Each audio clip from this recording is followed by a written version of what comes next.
জানেন যে এবছর অক্টোবরে ডেঙ্গুতে প্রায় আক্রান্ত হয়ে 250-এর উপরে লোক মারা গিয়েছেন। অক্টোবর পর্যন্ত আমাদের হিসাব এবং দেখা যাচ্ছে যে প্রায় 35,000-এর মতো লোক ডেঙ্গুতে আক্রান্ত হয়েছে।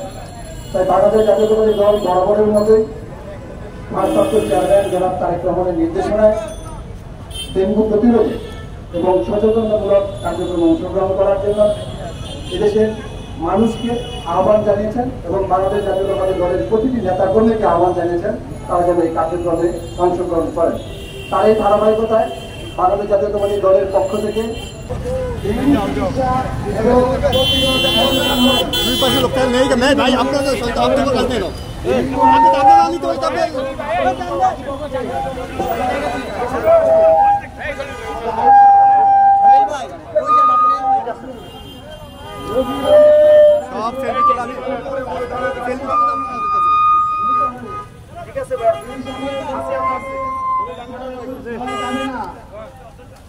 বিসমিল্লাহির রহমানির রহিম।